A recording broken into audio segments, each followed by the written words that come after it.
अब हमें जो पढ़ना है चैप्टर का नाम है बैलेंस ऑफ पेमेंट। ये भी बहुत छोटा चैप्टर है और बहुत ही आसान चैप्टर है। सबसे पहले बात हम करते हैं बैलेंस ऑफ पेमेंट जो है वो क्या होता है। कह रहा है every government maintain a record of transaction that take place between the resident of a country and rest of the world during a given period of time. एक साल के अंदर अंदर एक देश ने एक साल के अंदर अंदर एक देश ने दूसरे देशों के साथ एक साल के अंदर अंदर कितने इकोनॉमिकल ट्रांजैक्शन किए हैं या कितने मॉनेटरी ट्रांजैक्शन किए हैं, कितना एक्सपोर्ट और इंपोर्ट किया है, उसको जो है बैलेंस ऑफ पेमेंट जो है कह रहा है हर कंट्री को ये चीज रिकॉर्ड करनी पड़ती है। तो उसको हम क्या कहते हैं, उस अकाउंट को हम बैलेंस ऑफ पेमेंट कहते हैं, या इसको कंट्री का बीओपी कहते हैं। शॉर्ट में इसको बीओपी के नाम से जानते हैं। एक कंट्री ने दूसरी कंट्री के साथ एक साल के अंदर अंदर कितने इकोनॉमिकल ट्रांजैक्शन किए हैं, it's called balance of payment. सबसे पहले तो आपको इसका मीनिंग पता होना चाहिए। या ये भी कह सकते हो कि भाई एक देश ने दूसरे देशों के साथ एक साल के अंदर अंदर कितने इकोनॉमिक ट्रांजैक्शन किए हैं या मॉनेटरी ट्रांजैक्शन किए हैं। इकोनॉमिक ट्रांजैक्शन, मॉनेटरी ट्रांजैक्शन, ये सब एक ही चीजें होती हैं और आप इसको उसको जो है component of balance of payment भी कह सकते हो। तो किस चीज को रिकॉर्ड करता है बैलेंस ऑफ पेमेंट? चार चीजों को रिकॉर्ड करता है, बहुत ही ज्यादा ध्यान से सुनेंगे। सबसे पहला होता है विजिबल आइटम, जिसको हम गुड्स के नाम से जानते हैं। इसका मतलब क्या होता है? इसका मतलब होता है कि वो चीजें जो एक कंट्री से अनदर कंट्री आती हुई दिखाई दे सकती हैं, फिजिकल फॉर्म में होती हैं, जिसको हम देख सकते हैं, छू सकते हैं, तो वो जो है वो विजिबल आइटम या गुड्स कहलाती हैं। तो एक कंट्री ने दूसरी कंट्री के साथ एक साल के अंदर अंदर कितना विजिबल आइटम का एक्सपोर्ट और इंपोर्ट किया है, उसको बैलेंस ऑफ पेमेंट रिकॉर्ड करता है। दूसरा जो होता है वो होता है इनविजिबल आइटम, जिसको हम सर्विसेज कहते हैं, जिसके अंदर आपको बेटा ध्यान रखना है शिपिंग, बैंकिंग, इंश्योरेंस, ये सारी चीजें आती हैं। एक कंट्री ने दूसरी कंट्री के साथ एक साल के अंदर अंदर सर्विसेज का कितना एक्सपोर्ट और इंपोर्ट किया है, उसको बैलेंस ऑफ पेमेंट रिकॉर्ड करता है। यूनिलेटरल ट्रांसफर का मतलब होता है वन साइडेड के ट्रांजेक्शन, जिसमें जिसमें रिसीवर को बदले में कुछ नहीं देना पड़ता। जैसे अगर मान लीजिए आपका आपकी कोई फ्रेंड थी अमेरिका के अंदर, आपने उसको गिफ्ट भेज दिया या उसने आपको गिफ्ट भेज दिया और आपने बदले में कुछ नहीं दिया, तो वो यूनिलेटरल ट्रांजैक्शन कहलाएगा, क्योंकि ये वन साइडेड के ट्रांजैक्शन है जिसके बदले में रिसीवर को कुछ भी नहीं देना पड़ता है, तो वो हो गए यूनिलेटरल। तो ऐसे ही एक साल के अंदर अंदर दो देशों के बीच में कितने यूनिलेटरल ट्रांसफर हुए हैं, वो सारा बैलेंस ऑफ पेमेंट रिकॉर्ड करता है, जिसके अंदर गिफ्ट आती है, डोनेशन आते हैं, ये सारे के सारे चीजें आते हैं। ये वन साइडेड के ट्रांजेक्शन होते हैं। और लास्ट होता है कैपिटल ट्रांसफर। इसको बहुत ही ज्यादा ध्यान से सुनेंगे।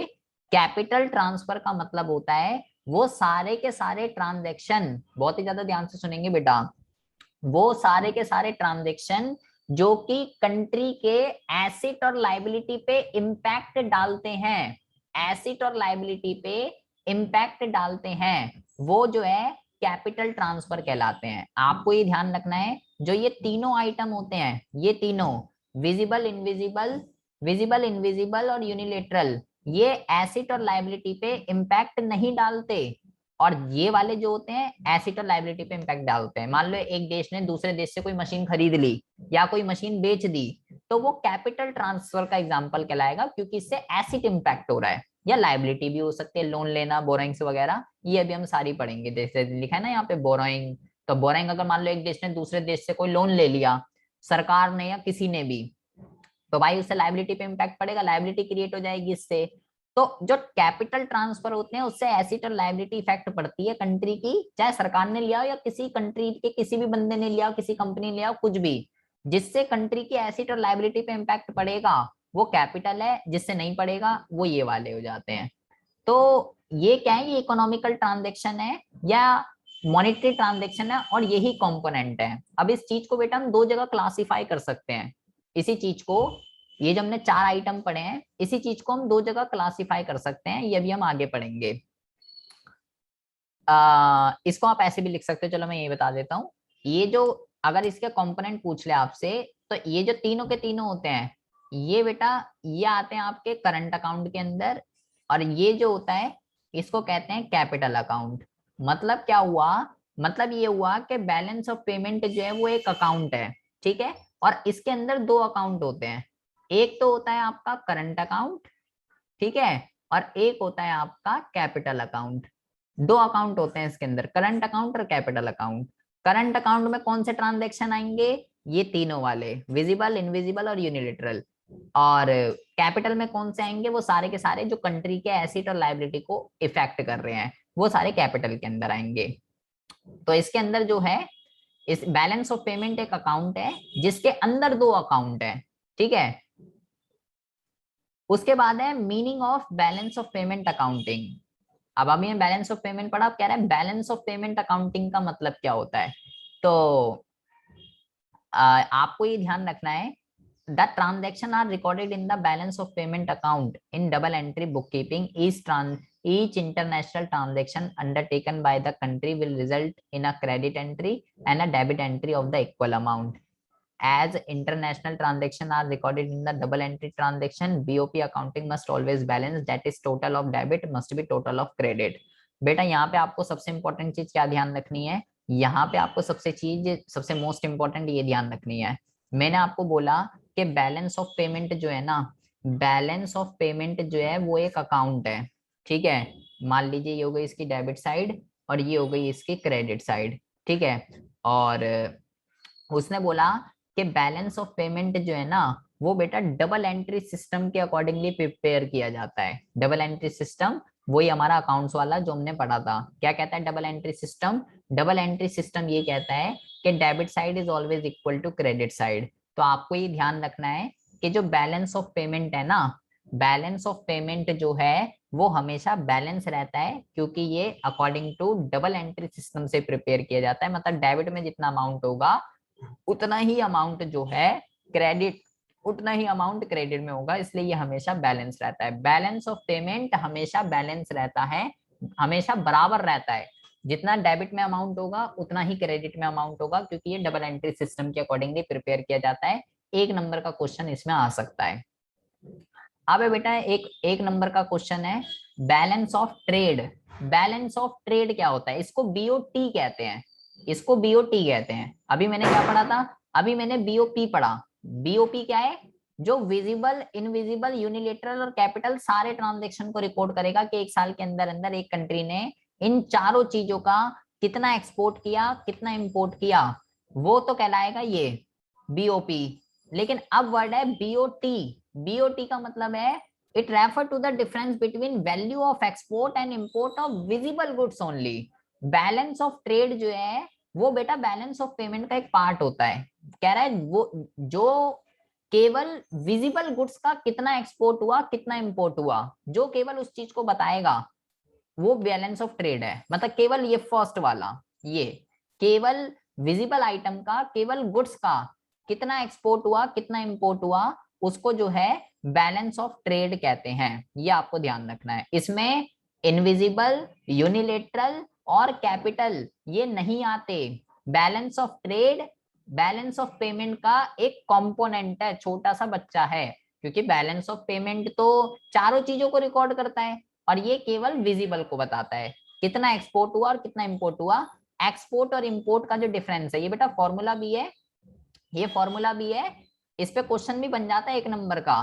मान लो वो बोलेगा कि भाई विजिबल आइटम का जो एक्सपोर्ट है वो 500 है, ठीक है, बीओटी जो है वो 200 है, वो 200 है, तो इंपोर्ट बताओ भाई कितना है, इंपोर्ट बताओ कितना है। एक नंबर का ऐसे क्वेश्चन आ जाएगा, आपको केवल इस फॉर्मूले में पुट कर देना है 200 is equal to 500 minus import, ठीक है, और import is equal to 500 minus 200, तो 300 आंसर आ जाएगा। ये तीनों में से कुछ भी गायब कर सकता है, ये भी गायब कर सकता है, ये भी गायब कर सकता है, ये भी गायब कर सकता है। आपको बस फॉर्मूला पता होना चाहिए कि इसका फॉर्मूला क्या होता है। एक नंबर का क्वेश्चन आता है, इस फॉर्मूले में पुट करेंगे, एक्सपोर्ट पूछा है एक्सपोर्ट निकल जाएगा, इंपोर्ट पूछा है इंपोर्ट निकल जाएगा, या बीओटी पूछा है तो बीओटी निकल जाएगा। बीओटी केवल विजिबल आइटम को रिकॉर्ड करता है, केवल गुड्स का कितना एक्सपोर्ट और इंपोर्ट हुआ है ये बस ये बताता है। इसमें इनविजिबल, यूनिलेटरल और कैपिटल नहीं आता है। उसके बाद है बेटा component of balance of payment, ये मैं आपको बता रहा था यहाँ पे। तो ये जो मैंने यहाँ पे पढ़ा, जो मैं आपको बता रहा था, ये जो इकोनॉमिकल जो ट्रांजेक्शन पढ़ रहे थे, ये तीनों किस में आएंगे, ये तीनों आएंगे बेटा करंट अकाउंट में, और ये तीनों किस में आएंगे, ये तीनों आएंगे कैपिटल अकाउंट के अंदर। तो बैलेंस ऑफ पेमेंट के ना दो कंपोनेंट होते हैं, कौन कौन से होते हैं, पहला होता है करंट अकाउंट और दूसरा होता है कैपिटल अकाउंट। देखिए करंट अकाउंट कौन सा होता है, जो कि import and export of goods, services and unilateral transaction which do not cause a change in the asset and liability of the resident of the country। कह रहा है करंट अकाउंट वो अकाउंट होता है, करंट अकाउंट वो account होता है जो कि गुड्स का, सर्विसेज का और यूनिलेटरल का कितना एक्सपोर्ट और इंपोर्ट हुआ है उस चीज को रिकॉर्ड करता है एक साल के अंदर अंदर। या ये भी कह सकते हो करंट अकाउंट एक ऐसा अकाउंट है जो कि कंट्री के एसेट और लायबिलिटी को इफेक्ट नहीं करता है, ये भी आप कह सकते हो। ठीक है, current account contain the receipt and payment related to all the transaction of visible, invisible and unilateral. Goods से, सर्विसेज से और यूनिलेटरल ट्रांजेक्शन से, इन तीनों चीजों से कितनी रिसिप्ट, कितना पैसा आ रहा है और कितना पैसा गया है, करंट अकाउंट इस चीज को रिकॉर्ड करता है। ठीक है, क्या क्या है इसके component, visible item, invisible item और यूनिलेटरल, ये तीनों इसके कंपोनेंट हैं। आपको क्या ध्यान रखना है बेटा, अगर इन तीनों से पैसे आ रहे हैं in a current account, receipt from export of goods, services and unilateral, अगर इन तीनों से पैसे आ रहे हैं तो किधर रिकॉर्ड होंगे, क्रेडिट साइड पे। मोस्ट ध्यान है, इंपॉर्टेंट ऑब्जर्वेशन पढ़नी है। अगर पैसे आ रहे हैं तो भाई प्लस वाली साइड पे रिकॉर्ड हो जाएंगे। लाइक मैंने बोला कि बैलेंस ऑफ पेमेंट ये एक अकाउंट है और इसके अंदर सबसे पहले आएगा करंट अकाउंट, ये डेबिट साइड, ये क्रेडिट साइड। ठीक है जी, तो अगर पैसे आ रहे हैं मान लो 500, 1000, 2000, जितने करोड़ों रुपए आ रहा है तो इधर प्लस वाली साइड, जा रहा है तो इधर कर देंगे 200, 300, 400, जितने भी जा रहे हैं। तो जितना भी आ रहा है, जितना भी जा रहा है, वो अगर आ रहा है तो प्लस वाली साइड, क्रेडिट वाली साइड, और अगर जा रहा है तो बेटा उसको डेबिट वाली साइड, अगर पेमेंट हो रही है गुड सर्विसेज या यूनिलेटरल की तो बेटा माइनस वाली साइड। ये दोनों चीजें आपको ध्यान रखनी है, इंपॉर्टेंट है एग्जाम के पॉइंट ऑफ व्यू से। मतलब कि अगर आपने किसी को गिफ्ट भेज दिया तो उससे जाएगा, आपने अगर गिफ्ट भेज दिया वो यूनिलेटरल हो जाएगा तो वो डेबिट साइड रिकॉर्ड होगा। आपकी किसी सखी ने, आपकी किसी फ्रेंड ने गिफ्ट भेज दिया अमेरिका से आपके लिए, तो उससे आ रहा है, इससे इनफ्लो हो रहा है। मतलब दो वर्ड ध्यान रखने हैं, एक इनफ्लो एक आउटफ्लो। इनफ्लो का मतलब आना, आउटफ्लो का मतलब जाना। अगर इनफ्लो हो रहा है तो क्रेडिट वाली साइड, आउटफ्लो हो रहा है तो डेबिट वाली साइड। इनफ्लो में प्लस, आउटफ्लो में माइनस। गुड्स सर्विसेज और यूनिलेटरल, इन तीनों से रिलेटेड जो भी ट्रांजेक्शन होगा वो करंट अकाउंट रिकॉर्ड करता है। अब है बेटा कैपिटल अकाउंट। कैपिटल अकाउंट किस चीज को रिकॉर्ड करेगा, कह रहा है capital account of all those transaction between the resident of a country and rest of the world which cause in the change in the asset or liability of the resident of a country or its government।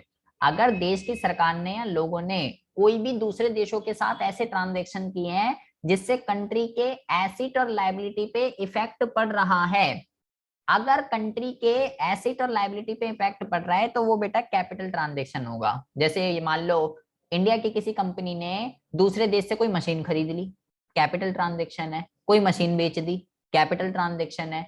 दूसरे देशों से loan ले लिया, capital transaction है। दूसरे देशों को loan दे दिया, कैपिटल ट्रांजेक्शन है। चाहे देश का कोई बंदा कर रहा हो या सरकार कर रही हो, कोई भी कर रहा हो, और एसेट और लायबिलिटी से रिलेटेड ट्रांजेक्शन है, इट्स कॉल्ड कैपिटल ट्रांजेक्शन। तो इसके अंदर क्या क्या आते हैं, इसमें बेटा ध्यान रखना, ये इंपॉर्टेंट है। पहला आता है प्राइवेट ट्रांजेक्शन, जो नॉर्मल एक इंडिविजुअल बंदा करता है, हम जैसे लोग, या कोई भी प्राइवेट कंपनी हो गई इंडिया के अंदर, मान लो रिलायंस है, ठीक है, रिलायंस ने कोई मशीन बेच दी दूसरे देशों को, या दूसरे देश से कोई मशीन खरीद ली, तो वो क्या कहलाएगा, वो बेटा प्राइवेट ट्रांजेक्शन का एग्जाम्पल कहलाएगा। क्योंकि वो एक सरकार ने नहीं करा, प्राइवेट ट्रांजेक्शन का मतलब सरकार को छोड़कर किसी ने भी करा, वो प्राइवेट है। मान लो अंबानी ने लोन ले लिया दूसरे देश से, तो वो प्राइवेट ट्रांजेक्शन है। या लोन दे दिया दूसरे देश को किसी को भी, प्राइवेट ट्रांजेक्शन है, क्योंकि लायबिलिटी इफेक्ट हो रही है उस चीज से और वो सरकार नहीं है।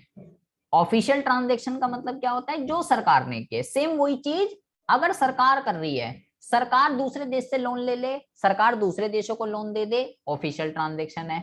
सरकार, कोई पब्लिक कंपनी, जैसे दो तरीके की होती है, एक प्राइवेट एक पब्लिक। पब्लिक कंपनी कौन, जो सरकार की है, अगर उसने किसी को मशीन बेच दी, ऑफिशियल ट्रांजेक्शन है। उसने किसी से मशीन खरीद ली, ऑफिशियल ट्रांजेक्शन है। ऑफिशियल ट्रांजेक्शन, या इसके बेटा तीन नाम है, पब्लिक ट्रांजेक्शन भी आप इसको कह सकते हो, या गवर्नमेंट ट्रांजेक्शन भी कह सकते हो, या ऑफिशियल ट्रांजेक्शन भी कह सकते हो, तीनों सेम ही है। ठीक है, दोनों में डिफरेंस क्या है? ये ट्रांजेक्शन सरकार के द्वारा किए जा रहे हैं, और ये ट्रांजेक्शन सरकार को छोड़कर कोई भी कर रहा है, नॉन इंडिविजुअल प्राइवेट सेक्टर, कोई भी नॉन गवर्नमेंट एंटिटी अगर कर रही है तो वो प्राइवेट ट्रांजेक्शन कहलाएगा। और कौन से ट्रांजेक्शन? जिससे एसेट और लायबिलिटी अफेक्ट हो, वो वाले ट्रांजेक्शन। फिर होता है, अब इसके अंदर जैसे पैसे आ रहे हैं, अगर इस चीज से अगर पैसे आ रहे हैं, इनफ्लो हो रहा है, तो वो कहाँ पे रिकॉर्ड होगा? प्लस वाली साइड, क्रेडिट वाली साइड। और अगर आउटफ्लो हो रहा है तो भाई उससे क्या होगा? जैसे देखो यहाँ पे लिखा हुआ है एक example, private sector of a country receive short term and long term foreign loan. अब लोन लिया, मान लो किसी अंबानी ने लोन ले लिया, कैसा भी लिया हो, शॉर्ट टर्म या लॉन्ग टर्म, तो इससे पैसा आ रहा है, इनफ्लो हो रहा है, तो कहाँ रिकॉर्ड करोगे आप इसको? आप इसको क्रेडिट साइड पे रिकॉर्ड करोगे। और जब ये लोन उतरेगा, इसके लिए पेमेंट होगी ये जब, क्वेश्चन ऐसा आ सकता है हाँ इस पे क्वेश्चन आएगा बेटा ये। कि क्वेश्चन ऐसा आ सकता है कि नहीं नहीं, मैं क्या हूँ कि ऐसा कुछ आ सकता है कि ऑप्शन में दे दिया, एक बैंक रेट दे दिया और ये दे दिया कैपिटल अकाउंट, ऐसा आ सकता है। नहीं नहीं, ऐसा नहीं आएगा, मैं अभी इसके एमसीक्यू बताऊंगा आपको कैसे आएंगे, वो अभी हम उससे अरियंत से देखते हैं क्या है। उसके बाद है ये तो इन अगर पैसे आ रहे हैं तो क्रेडिट साइड, जा रहे हैं तो डेबिट साइड, बिल्कुल ऐसे ही यहाँ पे आ रहे हैं तो क्रेडिट साइड, जा रहे हैं तो debit side. Foreign direct investment का मतलब क्या होता है बेटा? इसको कहते हैं एफडीआई। एफडीआई का मतलब क्या होता है? It refer to purchase an asset in the world which give full control to the buyer over the asset. क्या एफडीआई का मतलब होता है, मान लीजिए दूसरे देश के किसी बंदे ने आके इंडिया के अंदर आकर कोई कंपनी खोल दी किसी चीज की, तो कह रहा है एफडीआई का मतलब होता है आप कोई एसेट खरीद रहे हो दुनिया में कहीं भी, और आपको उस एसेट पे पूरा का पूरा कंट्रोल है, तो वो बेटा एफडीआई कहलाता है। तो आप मान लो किसी दूसरे देश के बंदे ने भारत के अंदर आकर कोई कंपनी खोल दी, ठीक है, बीएमडब्ल्यू का शोरूम आ गया मान लीजिए, तो भाई वो क्या कहलाएगा? एफडीआई कहलाएगा। ऐसे आप भी मान लो दूसरे देशों के अंदर खरीद सकते हो। एफडीआई के अंदर आपको ये ध्यान रखना है, नाम और पैसा दोनों आता है, वो बंदा अपना नाम और अपना पैसा दोनों लगाता है एफडीआई के अंदर। लेकिन एक होता है पोर्टफोलियो इन्वेस्टमेंट। पोर्टफोलियो का मतलब क्या होता है? जिसमें बंदा केवल पैसा पैसा लगाता है, नाम उसी का चलता है। Purchase of an asset rest of the world which does not give full control over the asset, जिसपे पूरा कंट्रोल नहीं होगा। जैसे मान लीजिए एक फिरंगी ने रिलायंस के शेयर खरीद लिए, ठीक है, तो उनने पैसा लगा दिया, तो भाई नाम किसका है? रिलायंस का। कंट्रोल भी किसका है? रिलायंस का, अंबानी ही करेगा। ठीक है, उसने क्या करा? उसने बस केवल पैसा लगाया, उसे केवल प्रॉफिट से मतलब है। पोर्टफोलियो इन्वेस्टमेंट के अंदर केवल प्रॉफिट से मतलब होता है, और किसी भी चीज से मतलब नहीं होता। लेकिन एफडीआई के अंदर नाम भी पैसा भी सब उसी का ही होता है। और लास्ट है इसमें बेटा banking capital. Banking, it refer to a foreign exchange transaction and investment in foreign currency and security by Indian commercial and other bank which are authorized to deal in foreign exchange। जितने भी commercial bank हैं या जितने भी other banks हैं, वो क्या करते हैं? जो भी फॉरेन एक्सचेंज के अंदर डील करते हैं बेटा, फॉरेन एक्सचेंज ट्रांजेक्शन के अंदर इन्वेस्ट करते हैं, सिक्योरिटीज को खरीदते और बेचते हैं, वो जितने भी ट्रांजेक्शन हैं वो भी किसके अंदर आएंगे? वो भी आपके कैपिटल अकाउंट के अंदर आएंगे। बैंकिंग कैपिटल का ये कंपोनेंट है। तो आपको क्या ध्यान रखना है? अगर पैसा आ रहा है तो प्लस वाली साइड, पैसा जा रहा है तो नेगेटिव वाली साइड, ये आपको इसके अंदर ध्यान रखने हैं।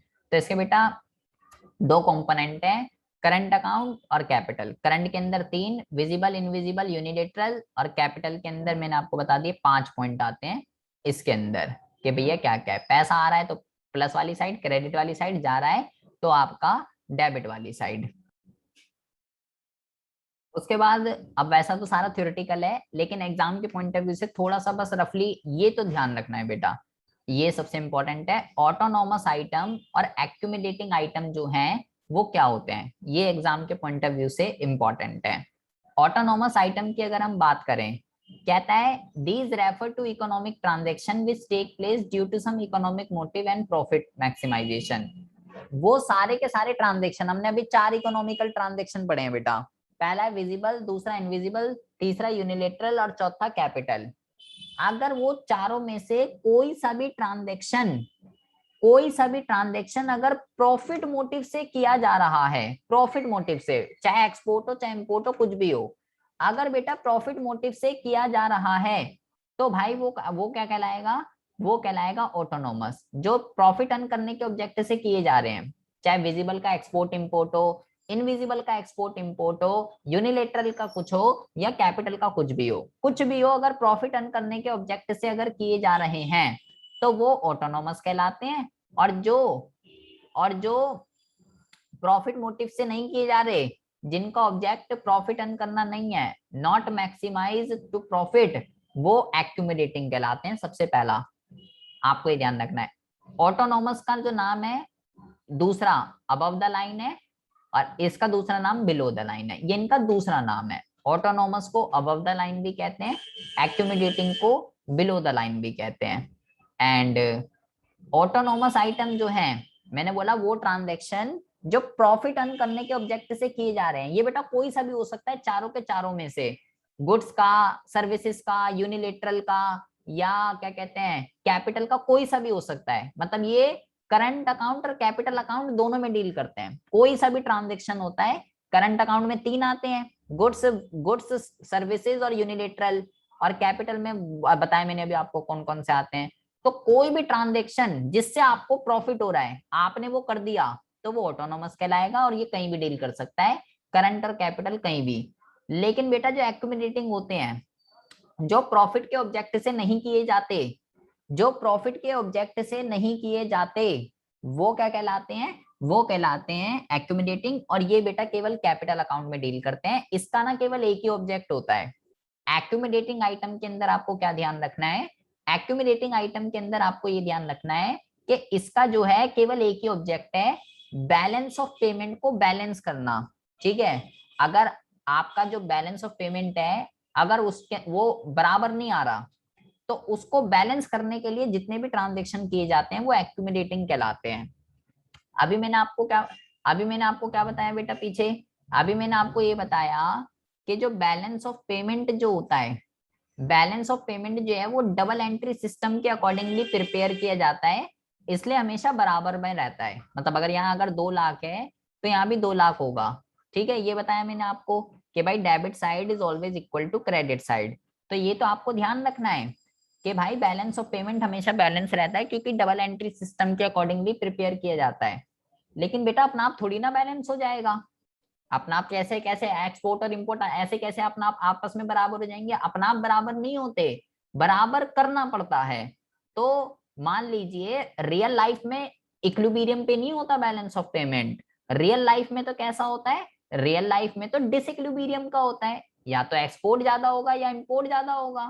भाई मान लीजिए यहाँ पे हो सकता है, यहाँ पे हो सकता है 1.5 लाख, यहाँ हो सकता है 1 लाख, अपना आप थोड़ी ना होगा बराबर में। या यहाँ हो सकता है 1 लाख, यहाँ हो गया 2 लाख, कुछ भी हो सकता है सिचुएशन। तो प्रैक्टिकल लाइफ में तो डिसइक्विलिब्रियम रहता है, लेकिन फिर उसको बराबर करना पड़ता है। कैसे करते हैं, जैसे यहाँ 1.5 लाख है, यहाँ 1 लाख है, अब मुझे दोनों को बराबर करना है, तो मुझे यहाँ 50,000 रुपए का ट्रांजेक्शन करना पड़ेगा ताकि ये दोनों बराबर हो जाए, 1.5 लाख 1.5 लाख।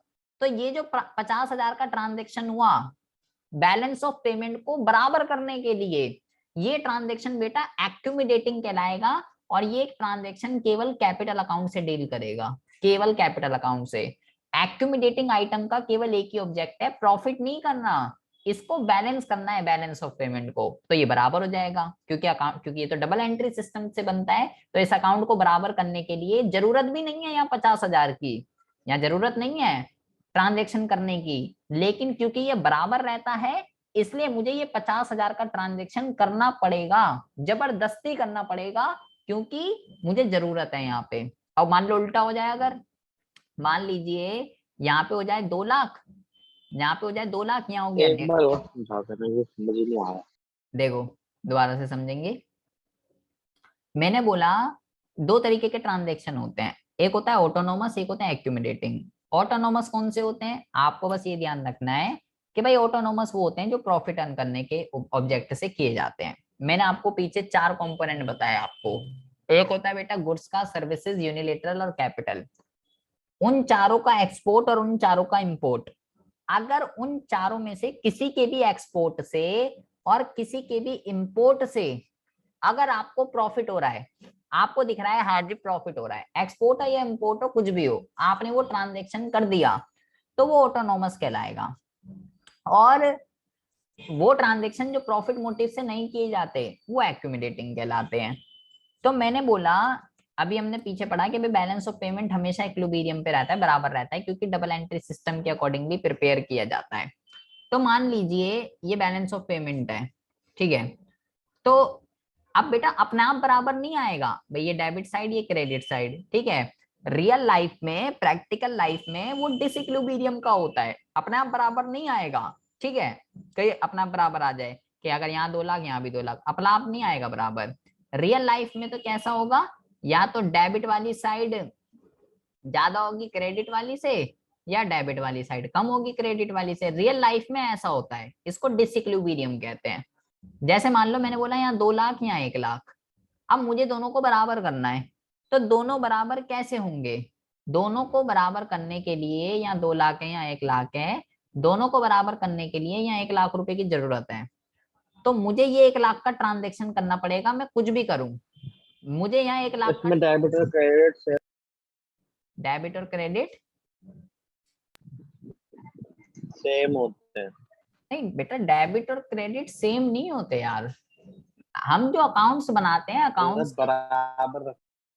हाँ मतलब ये कह रहे हैं कि भाई बैलेंस ऑफ पेमेंट एक अकाउंट है, और ये अकाउंट डबल एंट्री सिस्टम के अकॉर्डिंगली प्रिपेयर किया जाता है। मतलब एंड में जब हम अकाउंट को बंद करते हैं तो भाई यहाँ पे भी 2 लाख आएगा, यहाँ पे भी 2 लाख आएगा, ये दोनों आपस में बराबर होंगे एंड में। लेकिन एंड में जब बराबर होंगे तो ये अपना आप नहीं हो जाएंगे बराबर, इसको बराबर करना पड़ेगा।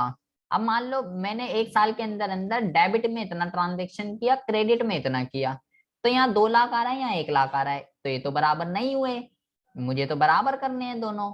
तो बराबर करने के लिए यहाँ पे 1 लाख रुपए के ट्रांजेक्शन की जरूरत है, तब जाके ये दोनों 2-2 लाख आएंगे। तो ये 1 लाख कहाँ से आएगा? ये 1 लाख का ट्रांजेक्शन मुझे बराबर करने के लिए करना पड़ेगा, और इस ट्रांजेक्शन को एक्यूमुलेटिंग बोलेंगे। और ये जो ट्रांजेक्शन होगा ये केवल कैपिटल अकाउंट से डील करेगा, मतलब या तो एसेट का कुछ खरीदना, एसेट को करना पड़ेगा, या लायबिलिटी को। एसेट और लायबिलिटी से रिलेटेड ये ट्रांजेक्शन होते हैं एक्यूमुलेटिंग वाले, क्योंकि कैपिटल अकाउंट किसमें डील करता है, जो कंट्री की एसेट और लायबिलिटी को इफेक्ट करते हैं। तो एक्यूमुलेटिंग आइटम प्रॉफिट अर्न करने के ऑब्जेक्ट से नहीं, बैलेंस ऑफ पेमेंट को बैलेंस करने के ऑब्जेक्ट से किए जाते हैं, क्योंकि अकाउंटिंग सेंस में तो बैलेंस ऑफ पेमेंट को हमेशा बराबर रहता है, लेकिन रियल लाइफ में बराबर नहीं होता, वो डिसइक्विलिब्रियम रहता है। या तो या तो वो सरप्लस वाला हो सकता है या डेफिसिट वाला, ठीक है। सरप्लस का मतलब क्रेडिट वाली साइड ज्यादा है, रिसिप्ट ज्यादा है पेमेंट से, ठीक है, रिसिप्ट ज्यादा है पेमेंट से। और डेफिसिट का मतलब होता है रिसिप्ट कम है पेमेंट से, कुछ भी कह सकते हो। तो ये आपको ध्यान रखना है। बाकी क्यों डिसइक्विलिब्रियम होता है, तो थ्योरेटिकल तो अभी बेटा आ ही नहीं रहा, तो हमारे लिए कोई पढ़ने का कोई मतलब नहीं बनता कि डिसइक्विलिब्रियम क्यों आता है। बाकी इसके रीजन जो है 3 जगह बांट देते हैं इसको, इकोनॉमिकल, पॉलिटिकल और सोशल, ये आप छोड़ सकते हो, इसका कोई भी। आप सबसे रीजन क्या आपने मना करा था, इससे सारे आ गए थे भाई। नहीं ये भी पढ़ लेते, क्या पता आ नहीं नहीं जाए। नहीं ये चलो पढ़ लो, लो देख लो क्या कहते हैं कि डिसइक्विलिब्रियम क्यों होता है। डिसइक्विलिब्रियम का मतलब क्या है बेटा, कि डेबिट वाली साइड, या डेबिट वाली साइड जो है वो वो ज्यादा क्यों हो जाती है क्रेडिट वाली से, या क्रेडिट वाली साइड जो है वो ज्यादा क्यों जाती है, मतलब ये डिसइक्विलिब्रियम है। या तो ये वाली सिचुएशन या ये वाली सिचुएशन, ये दोनों जो सिचुएशन है, दोनों जो सिचुएशन है, ये दोनों सिचुएशन क्या कहलाएगी, ये दोनों सिचुएशन जो है डिसइक्विलिब्रियम की कहलाती है। तो पहला रीजन है, ये थ्योरेटिकल में नहीं आएगा, इसको छोड़ दीजिए, मेरे को पता है ना ये सिलेबस में भी नहीं है। बाकी यहाँ पे आपको एक एक वो दे रखा है, यहाँ पे आपको एक वो दे रखा है क्या, कि कैसा होता है बैलेंस ऑफ पेमेंट। यहाँ पे देखिए, यहाँ लिखा हुआ है इनफ्लो, यहाँ लिखा हुआ है आउटफ्लो, ठीक है। गुड्स का कितना एक्सपोर्ट हुआ, सर्विसेज का कितना एक्सपोर्ट हुआ, यूनिलेटरल ट्रांजैक्शन कितने आए, वो, और कैपिटल रिसिप्ट कितनी आई वो। ये सारा का सारा हो गया, 13,600 इधर आया।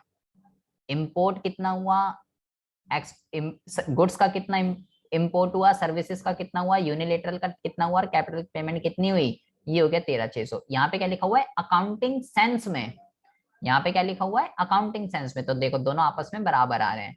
लेकिन क्या लिखा है, balance of payment in operational sense, ये देखिए, it will be explain how two side got equal of each other, for this we need to calculate. इसको तो छोड़ दीजिए, यहाँ पे आपको ये समझना है बेटा कि भाई ठीक है, यहाँ पे तो कुछ भी हो सकता है और यहाँ पे भी कुछ भी हो सकता है।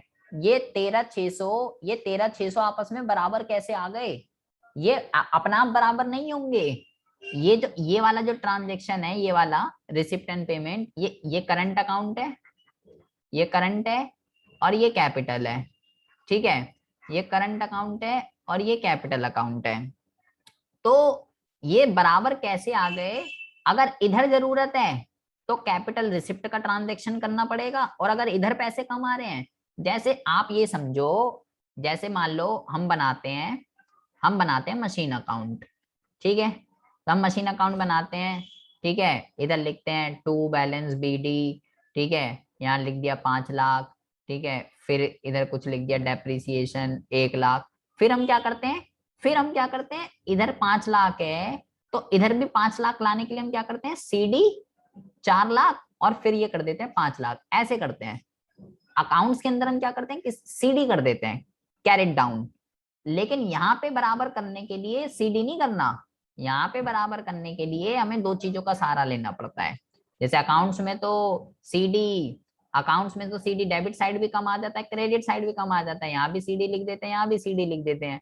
तो यहाँ CD नहीं लिखना, यहाँ पे हमें क्या करना है, अगर इधर पैसे कम आ रहे हैं, इस तरफ इनफ्लो वाली साइड, अगर इनफ्लो वाली साइड कम आ रहे हैं तो रिसिप्ट का ट्रांजेक्शन और कर देंगे, आउटफ्लो वाली साइड कम आ रहे हैं तो पेमेंट वाली साइड और ट्रांजेक्शन कर देंगे। इन दोनों की मदद से, ये कैपिटल रिसिप्ट और कैपिटल पेमेंट, इन दोनों की मदद से, ये बेटा कैपिटल अकाउंट के ट्रांजेक्शन है, इन दोनों की मदद से इसको बराबर किया जाता है, ठीक है। और कौन सा आइटम कहलाता है, वो एक्यूमुलेटिंग आइटम कहलाता है, जो बैलेंस ऑफ पेमेंट को बराबर करने के लिए किए जाते हैं। तो इसको हम क्या कहते हैं, इसको हम कहते हैं अकाउंटिंग सेंस में बराबर होता है बेटा, ये ध्यान रखना, क्योंकि ये डबल एंट्री सिस्टम के अकॉर्डिंगली प्रिपेयर किया जाता है। नॉर्मल प्रैक्टिकली लाइफ में बराबर नहीं होता, प्रैक्टिकली लाइफ में तो डिसइक्विलिब्रियम वाला होता है, या तो सरप्लस या डेफिसिट। ये है आपका पूरा का पूरा बैलेंस ऑफ